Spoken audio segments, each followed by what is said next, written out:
अशा प्रकारचा बायोपिक आम्ही बाबूजींवरती करतोय. खूप कमी लोक आहेत अशी की ज्याच्यावरती बायोपिक होऊ शकते. आता ही बायोपिक कशी झाली मला कल्पना नाही, पण गाडगीळ मी आपल्याला एक गोष्ट सांगतो, यांची दागिना दिसेल तिकडे गाडगीळ पोचतात एवढं नक्की माहिती मला. त्याच्यामुळे उत्तम चित्रपट झाला असावा.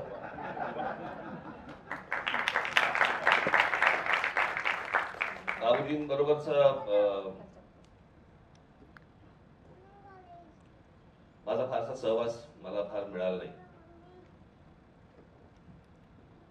समोर पाहणं हे अनेकदा झालं. माझ्या वडिलांशी गप्पा मारताना झालं, त्या ब्राह्मण सहाय्यक संघाच्या गल्लीतनं जाता येता नेहमी बाबूजी दिसायचे.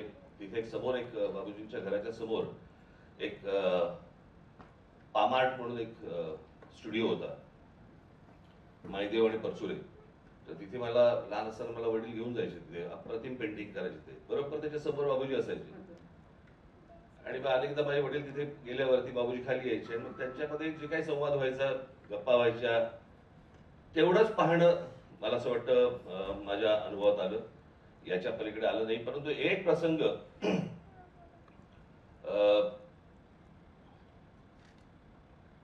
बाबूजींची गाणी काय होती, बाबूजी काय होते, किंवा एक अशा प्रकारचा एक प्रसंग मला अनुभवायला मिळाला. आणि तो म्हणजे दीदींची 75वी होती. आणि त्या 75 निमित्त अंधेरी स्पोर्ट्स कॉम्प्लेक्सला कार्यक्रम होता. आणि त्या कार्यक्रमाला बरेच जण होते. मी होतो, उद्धव होता, अर्थात दीदी होत्या. पण लालकृष्ण अडवाणीजी तिकडे त्या कार्यक्रमाला आले होते. आणि मग प्रत्येकाचे काहीतरी भाषण बिष्ण वगैरे सगळं चालू होतं. अचानक माझा हात कोणीतरी खेचला. पण मी असं बघितलं तर माझ्या एक जण सोडून अडवाणीजी उभे होते. आणि मला म्हणाले इकडे. मी जवळ गेलो. मला म्हणाले, दीदींना सांगशील का की ज्योती कलश छलके म्हणतील का त्या? मला म्हणायचं की इतर कोणाचं ऐकतील असं वाटत नाही. काय लोकांचे गैरसमज असतात. मी म्हटलं मी प्रयत्न करतो. पण मी दीदींपाशी गेलो. दीदीला म्हटलं की असं आहे. आठवणीजी म्हणतात की ज्योती कलश छलकेचे 2 ओळी तुम्ही म्हणाल का? त्यांनी दीदींनी असं हळूच अडवाणीजींकडे बघितलं, माईक हातामध्ये घेतला आणि ते गाणं म्हणायला त्यांनी सुरुवात केली. 4 ओळी काय म्हटल्या असेल, मोकळा म्हटला असेल. म्हणायला सुरुवात झाली. मी असा उभा होतो. तोपर्यंत तो मधला माणूस बाजूला गेला होता. माझ्या बाजूला अडवाणीजी उभे होते. आणि आता काय दीदी गातात म्हटल्यानंतर आपण ती गोष्ट अनुभवतो. मला हुंदक्याचा आवाज ऐकू यायला लागला. मी असं बघितलं तर माझ्या बाजूला अडवाणीजी रडत होते. बरं, आता वयाचं अंतर इतकं की आपण असं विचारू शकत नाही का बरं रडताय. मी सोडून दिलं. कार्यक्रम संपला वगैरे. वर्षभरानंतर मला पुन्हा एकदा अडवाणीजींबरोबर भेटण्याची वेळा संधी मिळाली. दिल्लीत होतो मी. आणि त्यावेळेला मला असं वाटतं, मी एक त्या 15 वर्षापूर्वीची गोष्ट असेल, 15 जास्तीच. त्यावेळेला फारशी छळायचे नाहीत. कुठे चाललात, कोणाला भेटताय, काय करताय, सहज आपलं कोणालाही भेटता यायचं.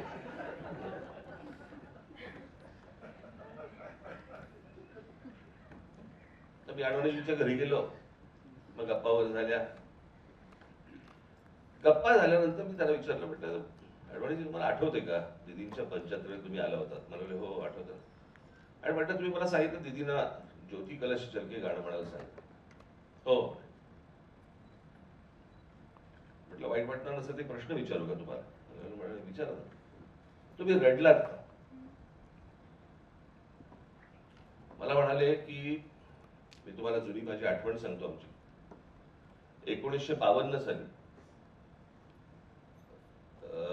इरॉसला किंवा रिगलला कुठेतरी भाभी की चुडिया लागला होता.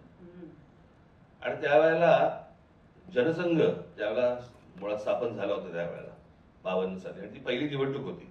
आणि त्या निवडणुकीमध्ये म्हणजे आम्ही तिथून बाहेरून चाललो होतो, मी आणि अटलजी.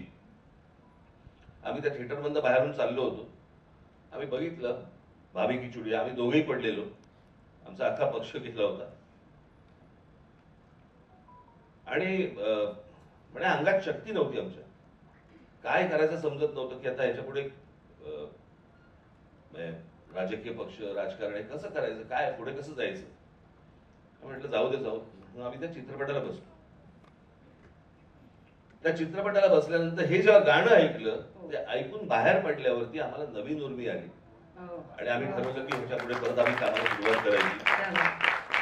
आणि तो आम्हाला पराभवाचा काळ मला तो आठवला. आणि ती जी आम्हाला काय नवसंजीवनी मला त्या चित्रपटात आम्हाला जी मिळाली, म्हणून मला रडू आलं.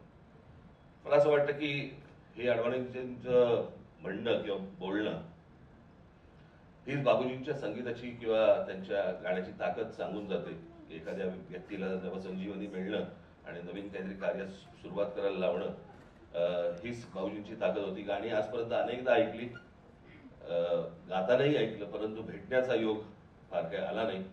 मला असं वाटतं की आज तो भेटण्याचा योग सुनीलकडनं यावा चित्रपट पाहताना, अशी एक इच्छा व्यक्त करतो. दिग्दर्शक देशपांडे आणि इतर आपण सर्व कलाकार यांना मी मनापासून शुभेच्छा देतो. मला वाटत नाही की मला थिएटर मिळवून देण्याची गरज लागेल. कळलं का? आता महाराष्ट्र हा चित्रपट निश्चित पाहिल आणि सर्व चित्रपटगृहांमध्ये हा जोरात धावेल, चालणार नाही, धावेल, अशी इच्छा व्यक्त करतो आणि आपण सर्वांची विरजा घेतो. धन्यवाद. जय हिंद, जय महाराष्ट्र. धन्यवाद. थोडा वेळ आपण